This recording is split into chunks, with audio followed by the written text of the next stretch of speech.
বৃহস্পতিবার 8ই আগস্ট নিজের বাড়িতেই প্রয়াত হয়েছেন রাজ্যের প্রাক্তন মুখ্যমন্ত্রী বুদ্ধদেব ভট্টাচার্য। আর প্রাক্তন মুখ্যমন্ত্রীর মৃত্যুর পরে বিস্ফোরক দাবি করলেন তারই দলের এক জেলা সভাপতি। বুদ্ধবাবু নিজেও নাকি চাননি নন্দীগ্রামে শিল্প হোক। অবরুদ্ধ মানুষদের রক্ষা করার পরামর্শ দিতেন তৎকালীন জেলা সভাপতি সিপিএম নেতা হিমাংশু দাসকে। কিন্তু এরপর এত আন্দোলন, প্রাণহানি সবটাই ছিল বিরোধীদের চক্রান্ত। এমনই দাবি করেছেন সিপিএম এর পূর্ব মেদিনীপুর জেলা সভাপতি হিমাংশু দাস।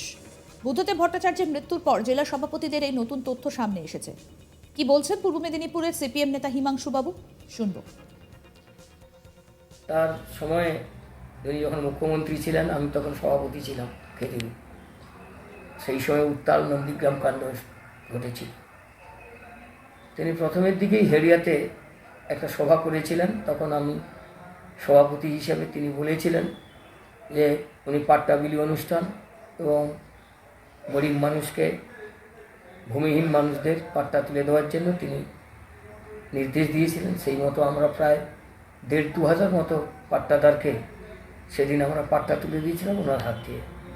উনি সেদিন দাঁড়িয়ে বলেছিলেন যে নন্দীগ্রামের মানুষ যদি না চায় তাহলে এখানে শিল্প হবে না, আমরা 1 ছটাকও জমি ওখানে নেব না। তারপরেও খেজুরি নন্দীগ্রামের উপর দিয়ে যে ঝড় বয়ে গেছে, তাতে করে যে রক্তের দাগ, যে হাহাকার, যে যন্ত্রণা, কষ্ট, মিথ্যা মামলা, আজকে এই জেলার বেশিরভাগ মানুষ ভুগছেন। এবং তার এই অবর্তমানে আজকের বিশেষ করে বেকার শিক্ষিত যুবকদের ভবিষ্যৎ অন্ধকার। স্যার, একটা প্রশ্ন, যে সবচেয়ে বেশি উল্লেখযোগ্য যখন নন্দীগ্রাম আন্দোলন হয় এখানে বুদ্ধদেববাবু আসতেন, এখান থেকেই তিনি একাধিক পরামর্শ দিতেন। মেনলি এখানকার যারা সাধারণ মানুষ তাদেরকে দেখানো হয়েছিল যে তৎকালীন যে সরকার ছিল সেই সরকারের একটা সিদ্ধান্তই কার্যত নন্দীগ্রাম আন্দোলনের প্রধান কারণ। কিন্তু বুদ্ধদেববাবু যেহেতু এখানে আসতেন, আপনাদের সাথে কথা বলতেন, তিনি কি এই ধরনের পরামর্শ দিতেন না অন্য কিছু বলতেন? না, আমাদের সরকার তার সরকারি ব্যবস্থাপনার মধ্যে দিয়ে কার্যক্রম হতো। শিল্প হোক, কোনো কিছু সরকারি স্তরে সিদ্ধান্ত সরকারের পরবর্তী যারা প্রশাসনের লোকজন আছেন তারাই করতেন। তিনি আমাদের দলীয় অফিসে আসতেন, আমাদের দলীয় সাংগঠনিক কাজের ব্যাপারে, শিক্ষার ব্যাপারে, চিন্তা চেতনার ব্যাপারে তিনি আমাদের পরামর্শ দিতেন। কিন্তু নন্দীগ্রাম ঘটনায় যা ঘটেছে তা তো বিরোধীদের ষড়যন্ত্র, চক্রান্তের ফসল। তিনি বারবার বলেছেন যে ওখানে যারা অবরুদ্ধ মানুষজন আছেন তাদেরকে রক্ষা করতে হবে, তাদের ক্ষতি হয়ে যাচ্ছে। বিশেষ করে ওখানে তিনি অনেক ধৈর্যের পরীক্ষা, ওখানে শুধু নয়, নন্দীগ্রাম, সিঙ্গুর, এইসব জায়গায় তিনি এই সংস্কৃতি জগতের মানুষ বলে বিবেক, বিবেচনা, চিন্তা, ভাবনা, বিরোধীদের সম্মান সব কিছুর মধ্য দিয়েই তিনি তার পথ দেখিয়ে দিয়ে গেছেন। তা নাহলে আজকে হয়তো এ রাজ্যের শাসন ব্যবস্থাটা এরকম হতো না, অনেক পরিবর্তন হয়ে যেত। আদবে এই সরকার আসতে পারতো কিনা জানি না। সেই জায়গায় একটুকু বলা যে তিনি কখনো মানুষের ক্ষতি হোক এমন কথা বলতেন না। মানুষের জন্য তিনি কাজ করেছেন, মানুষের জন্য ভেবেছেন এবং সব থেকে আগামী প্রজন্মের জন্য ভেবেই তো তিনি বলেছিলেন কৃষি আমাদের ভিত্তি, শিল্প আমাদের ভবিষ্যৎ। এ কথাটা এখনও ঐতিহাসিক হিসেবে থেকে যাবে। এই বিষয়ে তৃণমূলের পূর্ব মেদিনীপুর জেলা সভাপতি উত্তম বারিক বলছেন, বুদ্ধবাবুর প্রয়াণে তারা শোকাহত, কিন্তু তার প্রয়াণে রাজনীতিতে সংস্কৃতির অবলুপ্তি ঘটলো এটা বোধহয় ঠিক নয়।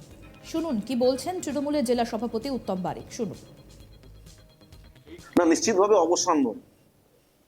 বুদ্ধবাবুর প্রয়াণে আমরা শোকাহত, আমরা মর্মাহত, কিন্তু বুদ্ধবাবুর প্রয়াণের পরে রাজনীতির সংস্কৃতির অবলুপ্তি ঘটলো এ কথাটা মনে হয় ঠিক নয়। মুখ্যমন্ত্রী বুদ্ধদেব ভট্টাচার্য বলছেন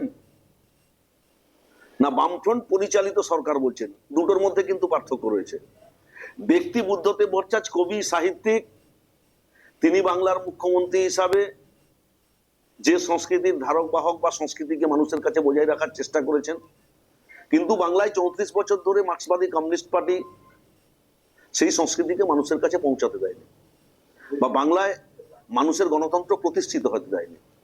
বাংলার মানুষের প্রতিবাদী কণ্ঠের উপরে স্টিম রোলার চালিয়ে দিয়েছে। নন্দীগ্রাম, সিঙ্গুর ঘটে যাওয়া ঘটনাগুলো আপনারা পুরনো ভিডিও ফুটেজ থাকলে দেখুন, দেখলে বুঝতে পারবেন যে কিভাবে 34 বছর ক্ষমতার দম্ভে বাংলা তথা বাঙালির উপরে স্টিম রোলার চালিয়েছে মার্ক্সবাদী কমিউনিস্ট পার্টির কমরেডদের পরিচালিত সরকার। রাজনীতিতে সংস্কৃতি, বর্তমানে এই বাক্যটা হাস্যকর হলেও কয়েক দশক আগে এই বাক্যকে নিজের রাজনৈতিক চরিত্রের হাতিয়ার করে বঙ্গ রাজনীতিতে নতুন অধ্যায় শুরু করেছিলেন সদ্য প্রয়াত পশ্চিমবঙ্গের প্রাক্তন মুখ্যমন্ত্রী বুদ্ধদেব ভট্টাচার্য। সেই সংস্কৃতিকে ধরে রাখতে জীবনের অধিকাংশ সময় সংস্কৃতি চর্চায় নিজেকে ডুবিয়ে রাখতেন বুদ্ধদেব ভট্টাচার্য। কি প্রতিবেদন তুলে ধরলেন আমাদের প্রতিনিধি, শুনবো এবার। সদ্য প্রয়াত হয়েছেন রাজ্যের প্রাক্তন মুখ্যমন্ত্রী বুদ্ধদেব ভট্টাচার্য। তার প্রয়াণে সারা রাজ্য জুড়ে রাজনৈতিক মহল তারা প্রত্যেকেই কিন্তু শোকাস্তব্ধ। কিন্তু আমরা প্রত্যেকেই জানি যে 2007 সালে পূর্ব মেদিনীপুর জেলার যে ভূমি আন্দোলন সংগঠিত হয়েছিল নন্দীগ্রামের বুকে, সেই আন্দোলনে বুদ্ধদেব ভট্টাচার্যের ভূমিকা নিয়ে চরম চর্চা শুরু হয়েছিল। অনেকেই তৎকালীন প্রাক্তন মুখ্যমন্ত্রী বুদ্ধদেব ভট্টাচার্যকে কাঠগড়ায়ও তুলেছিলেন। কিন্তু তার প্রয়াণের পর যে তথ্য প্রকাশ্যে আসছে সেটা কার্যত চাঞ্চল্যকর। সেই সময়কার, অর্থাৎ যে সময় বুদ্ধদেব ভট্টাচার্য রাজ্যের মুখ্যমন্ত্রী ছিলেন এবং নন্দীগ্রামে জমি আন্দোলন হয়েছিল, তৎকালীন সময়কার পূর্ব মেদিনীপুর জেলার সিপিআইএম জেলা সভাপতি ছিলেন হিমাংশু দাস, এবং তিনি যে তথ্য প্রকাশ্যে আসছেন বুদ্ধদেব বাবুর প্রয়াণের পরেই, সেই তথ্য কিন্তু এক কথায় চাঞ্চল্যকর। হিমাংশু দাস বলছেন যে সময়, অর্থাৎ 2007 সালে যখন নন্দীগ্রামে জমি আন্দোলন শুরু হয়েছিল, সেই সময় বুদ্ধদেব ভট্টাচার্য রাজ্যের মুখ্যমন্ত্রী, তিনি নিজেও চাইতেন না যে নন্দীগ্রামের মানুষ যদি না চায় সেখানে শিল্প হোক, সেখানে জমি আন্দোলনও হোক। কার্যত এই আন্দোলনের বিরোধিতার এক প্রকার পক্ষপাতিত্ব করেছিলেন রাজ্যের প্রাক্তন মুখ্যমন্ত্রী এবং সদ্য প্রয়াত সিপিআইএম নেতা বুদ্ধদেব ভট্টাচার্য। এই খবর প্রকাশ্যে আসার পরেই কিন্তু কার্যত চাঞ্চল্য শুরু হয়েছে রাজনৈতিক মহলে, এবং সিপিআইএমের যে প্রাক্তন জেলা সম্পাদক হিমাংশু দাসের আরও বক্তব্য যে বুদ্ধদেব বাবুর প্রয়াণের পরে কার্যত বাংলার রাজনীতিতে যে সংস্কৃতি আনার চেষ্টা করেছিলেন রাজ্যের প্রাক্তন মুখ্যমন্ত্রী বুদ্ধদেব ভট্টাচার্য, কার্যত সেই সংস্কৃতি বা রাজনৈতিক ক্ষেত্রে সেই সংস্কৃতির অবসান হলো বলেই দাবি করছেন প্রাক্তন জেলা সম্পাদক হিমাংশু দাস। তিনি বলছেন যে বুদ্ধদেব ভট্টাচার্য বাংলার রাজনীতিতে সংস্কৃতি যুক্ত করতে চেয়েছিলেন, কিন্তু বর্তমানে যেভাবে রাজনৈতিক ধারা প্রচলিত হয়েছে সেই ধারা কার্যত যথেষ্টই ক্ষতিকর। কারণ রাজনৈতিক ক্ষেত্রে তারা দেখছেন যে একাধিক ক্ষেত্রে হিংসা, রাহাজানি, খুন খারাপির মতো ঘটনা প্রকাশ্যে আসছে। সেই কারণেই বুদ্ধদেব বাবুর প্রয়াণে কার্যত জেলা সিপিএম নেতৃত্ব তাদের দাবি যে বাংলার রাজনীতি থেকে রাজনীতিতে যে সংস্কৃতি থাকার কথা, কার্যত সেই অধ্যায়ের সমাপ্তি ঘটল। তবে এই বক্তব্য বা বাংলার রাজনীতিতে সংস্কৃতি যুক্ত করার যে প্রচেষ্টা প্রাক্তন মুখ্যমন্ত্রী বুদ্ধদেব ভট্টাচার্য দেখেছিলেন, তার প্রয়াণে কি আরো আপডেট পেতে দেখতে থাকুন আজ তাক বাংলার ইউটিউব চ্যানেল, সাবস্ক্রাইব করুন।